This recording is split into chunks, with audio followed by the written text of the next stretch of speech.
CMI Media Group primarily is a digital agency. So everything we do all year round, not just in the holiday season, is primarily focused on video.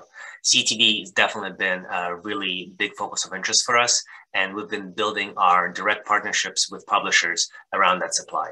So our publisher partnerships team has been spending a lot of time coordinating the needed inventory against the targets that we have in place.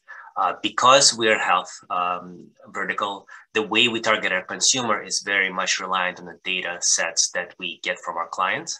And being able to predetermine the available inventory against those data sets is critical for us to do now, leading into those seasons.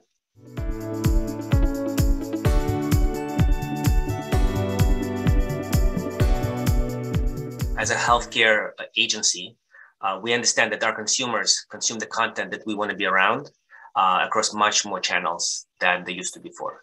Being able to create that strategy, cross-channel, omni-channel strategy across these devices and websites and applications is at the core of our insights strategy. So aggregation of data all the way up front at the planning process is critical to what we do.